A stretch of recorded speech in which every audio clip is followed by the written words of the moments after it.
Hello mamas, welcome to my channel. कल हमने जाना था कि हेयर फॉल के रीज़न्स क्या है। मैंने कहा था कि कमेंट्स करें अपने रीज़न्स को, तो बहुत सारे लोगों ने कमेंट्स किया है। Thank you so much for this response. और आज हम जानेंगे कि हेयर लॉस आफ्टर बेबी वो बहुत कॉमन प्रश्न है। उसके बहुत पैनिक होने की ज़रूरत नहीं है, थोड़ा ध्यान रखेंगे तो हो जाएगा। तो मेरे सारे जितने भी कमेंट्स हैं उसमें मैंने देखा कि बहुत सारे लोगों ने बोला है कि हार्मोनल चेंजेस है, या तो न्यूट्रिशनल डेफिशिएंसी है, या तो फिर वो अपनी केयर नहीं करते हैं, या तो फिर लैक ऑफ स्लीप है। तो सही बात है, ये सारे रीज़न है कि हेयर लॉस होते हैं स्पेशली आफ्टर बेबी।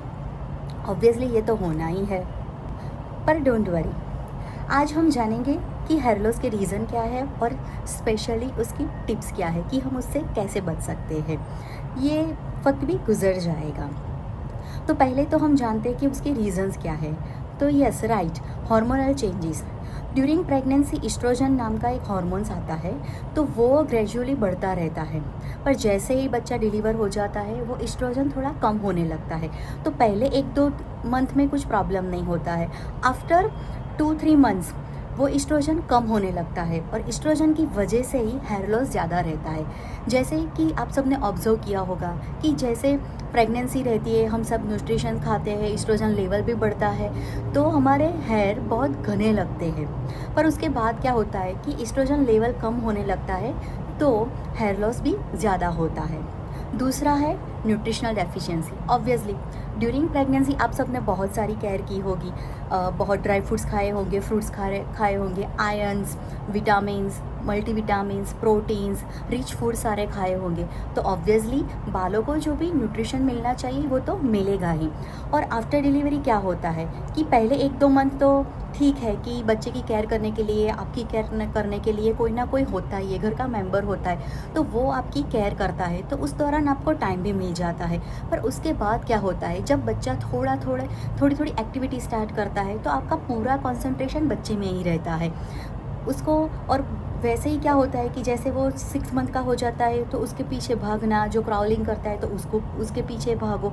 तो उस दौरान जो मदर है वो पूरा न्यूट्रिशन फूड नहीं ले पा रही है, और उसकी वजह से भी हेयर लॉस होता है। तीसरा रीज़न है, बहुत ही कॉमन है, स्ट्रेस। ऑब्वियसली आजकल तो बहुत सारे लोगों में स्ट्रेस देखने को मिलता है। Before pregnancy, after pregnancy, during pregnancy, सारे सारे मतलब क्या बोलूँ, स्ट्रेस तो बहुत कॉमन फैक्टर है और होगा ही। पर मेरी सलाह माने तो स्ट्रेस थोड़ा कम कीजिए, तो वो भी हो जाएगा। स्ट्रेस की वजह से ही ज़्यादातर 90% हेयर फॉल होते हैं, तो उसको भी हमें थोड़ा कंट्रोल करना है। तो यही सारे मेन रीज़न है हेयर लॉस आफ्टर बेबी। अब हमें क्या करना चाहिए, that is the main point. तो टिप्स फॉर द ममाज।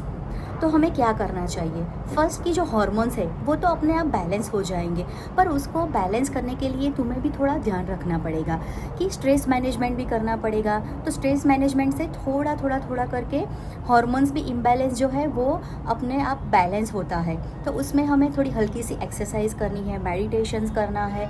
थोड़ा मतलब जब भी नींद आए, तो ऐसे नहीं कि जब भी नींद आए सो ही जाते हैं, पता है मुझे कि ऐसे नहीं होता है। पर जब भी नींद आए तो एटलीस्ट थोड़ी 5 मिनट 10 मिनट थोड़ा नैप ले लो, शॉर्ट ड्यूरेशन का नैप लो, तो वो बहुत अच्छे से काम करेगा। तो आपको एनर्जी भी मिलेगी और बहुत अच्छे से आपका रीग्रोथ भी हो जाएगा। हेयर लॉस तो जो है तो उसमें तो ग्रोथ होगा ही होगा, पर आपका मेंटल फिजिकल सारे में बहुत अच्छे से होगा। देन सेकेंड, जो न्यूट्रिशनल डेफिशिएंसी है, मैं वो कहती हूँ कि न्यूट्रिशन पे हमें ज़्यादा फोकस करना चाहिए। जो विटामिन्स है, मल्टीविटामिन्स है, वो सब तो है ही कि डॉक्टर जो भी एडवाइस देते हैं उस हिसाब से तो हमको लेना ही है, क्योंकि 1 to 6 मंथ बेबी का जब होता है तो मदर को भी बहुत रिकवर होने में टाइम लगता है, तो उसमें बहुत ध्यान रखना पड़ता है। तो उस दौरान भी आप मल्टीविटामिन्स ले सकते हो, आयरन्स ले सकते हो, प्रोटीन्स ले सकते हो, बट बहुत अच्छे से। अगर विटामिन्स की टैबलेट्स ही लेनी हो तो डॉक्टर के एडवाइस लेके लेना, तो बहुत अच्छा होगा। फिर और मेन चीज़, जो आप अपनी केयर नहीं करते हो, इसका क्या, वो तो आपको ही करना है। अपनी आप केयर करोगे तो बहुत अच्छे से होगा। मतलब आपकी बॉडी पता है कि आपकी बॉडी थोड़ा टाइम लेगी, सब कुछ होगा, पर आपको ही आपका ध्यान रखना है। तो वो कैसे करें, स्पेशली हेयर की केयर कैसे करें? तो जैसे कि मैंने ऑब्ज़र्व किया है, मैंने खुद महसूस भी किया है कि कई बार तो ऐसा होता है कि 1-2 दिन हो जाते हैं तो हेयर में कॉम्ब भी लगाना मतलब मुश्किल हो जाता है। हम भूल ही जाते हैं क्योंकि बच्चे की भाग-दौड़ में बच्चे क्या सारा कुछ भी हम करते हैं तो वो सब भूल जाते हैं। तो नहीं, हमें नहीं भूलना है, हमें हमारी केयर भी करनी है। तो एटलीस्ट मेरा सजेशन यही है कि दिन में 1 या 2 बार आप ऐसा करो कि कॉम्ब करो। सब लोग बोलते हैं कि बड़े-बड़े दांतों वाला कॉम्ब यूज़ करोगे तो अच्छा रहेगा। तो मेरा सजेशन है कि या अच्छा रहता है, पर वो क्या है, वो टेम्पररी है। जब बड़ा कॉम्ब आप खुद फ़ील करो कि बड़ा कॉम्ब है, आप हेयर में ऐसे लगाओगे तो वो ऊपर-ऊपर की जो भी उलझन है वो निकल जाएगी, अंदर से कुछ रह जाएगी। जब आप छोटे दांतों वाला कॉम्ब यूज़ करोगे तो उससे क्या होगा कि पूरी सारी भी जो उलझन है वो सारी सुलझ जाएगी। तो उससे क्या होगा कि बहुत अच्छे से आपके हेयर मेंटेन होंगे। दूसरा क्या है कि उसमें ध्यान रखना है कि जब भी आप कॉम्ब करो तो थोड़ा जेंटल कॉम्बिंग करो। ऐसे नहीं है कि चलो बाल उलझ गए हैं तो उसको खींचो, तोड़ो, कुछ भी करो जल्दी-जल्दी, मुझे काम है, मुझे बच्चा देखना है, तो ऐसे नहीं करना है। तुम्हें थोड़ा ध्यान देना है। तो जेंटल कॉम्बिंग करो तो वो बहुत अच्छा रहेगा, और छोटे दांतों से दांतों वाले कॉम्ब से जेंटल कॉम्बिंग करो तो वो बहुत अच्छा रहता है। फिर तीसरा बोलते हैं सब लोग कि हेयर ऑयल करो, तो ऑब्वियसली तुम हेयर ऑयल की मसाज कर सकते हो। नारियल तेल यूज़ करो, या तो फिर आलमंड ऑयल यूज़ करो, या तो कोई भी तेल आपको जो भी अच्छा लगे वो आप यूज़ करो। तो वो भी बहुत हल्के-हल्के हाथों से ऐसे मसाज करना है, और उसके बाद आपको छोटे-छोटे दांतों वाले जो कॉम्ब है उससे थोड़े धीरे से आपकी उलझनें सब सुलझानी है। तो वो क्या होगा, और उससे थोड़ा यहाँ पे प्रेशर डाल के करो तो आपको इतना रिलैक्सेशन मिलेगा। दिन में एटलीस्ट 2 बार ऐसे करो तो। और चोटी भी है, जो आपको चोटी बनानी है तो वो कई लोग क्या करते हैं कि पोनीटेल बना देते हैं, चोटी बना देते हैं, तो बहुत टाइट से बना देते हैं कि चलो दूसरे दिन भी कोई दिक्कत ना आए, पर हमें ऐसे नहीं करना है। उसमें भी हम अगर चोटी बनाते हैं तो उसको बहुत टाइट नहीं करना है, रबर बैंड भी बहुत टाइट नहीं करना है। जेंटल कॉम्बिंग करो, थोड़े हल्के से चोटी बनाओ, पर मेरा सजेशन यही है कि हल्के से चोटी बनाओ, वो ही बहुत अच्छा है। कि रात को सोते समय भी जो चोटी बना के सो जाते हैं तो भी बाल नहीं उलझते हैं, सुबह में अगर थोड़ा अपने आप पे ध्यान नहीं भी दे सकते तब भी बहुत अच्छा रहता है। तो ये सब हमें ध्यान रखना चाहिए। तो यही सारी कॉमन टिप्स है। तो मम्मा डोंट वरी, आपके बाल भी पहले जैसे हो जाएंगे, आपके बाल भी स्ट्रॉन्ग हो जाएंगे, घने हो जाएंगे, पर ये सब आपको केयर करनी पड़ेगी।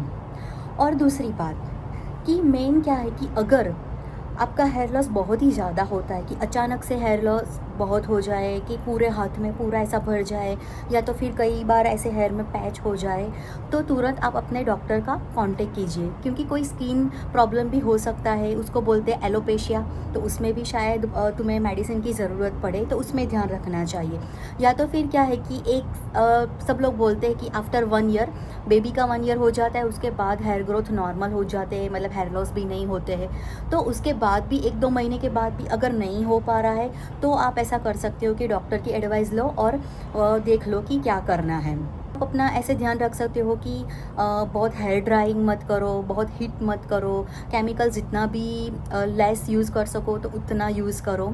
तो ये सारी टिप्स है for the hair loss prevention.